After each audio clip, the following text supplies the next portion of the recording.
I get asked so often, how often do you water your Phalaenopsis orchids?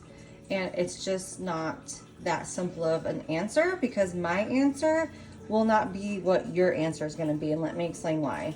So you know how when we get our hair wet, and if we were to go outside on a hot summer day and get in the car with our hair down, all wet, put the windows down and start driving, how fast our hair would dry because of all the different things, the wind, the heat, the sun shining down on it, it being down and loose, it would dry fast.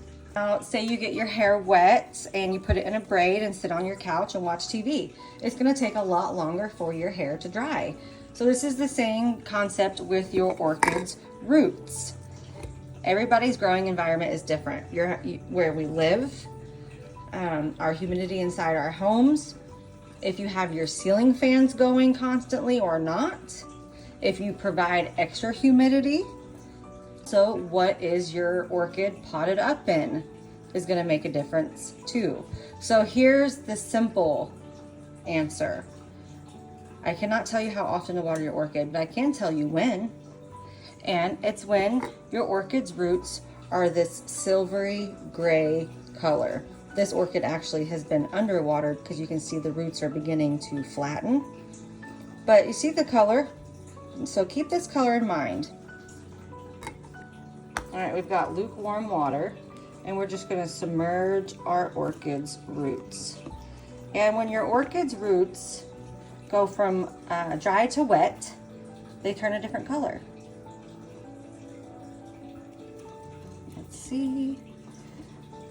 See them turning, sorry, my lighting is just so bad. See how they're turning green now? Let it soak a little bit longer. All right, so I got some dry orchid roots, and we're gonna put wet orchid roots next to it, and you're going to see a color difference. You see how these are turning like a really deep green, and you see how these just have this silvery gray sheen to them. So if your orchid's roots are still this deep green color, you don't need to water it yet. You want to wait until those roots have turned this silvery gray color, and then that's when you water. So when you ask how often, I cannot tell you how often because I don't know how quickly your orchid's roots are going to dry out. It's not going to be the same time as my orchids here in my house. And then once your orchid's roots have soaked for a few minutes, you just let it drip dry for a little while, dump out the water, and that's it. Happy growing.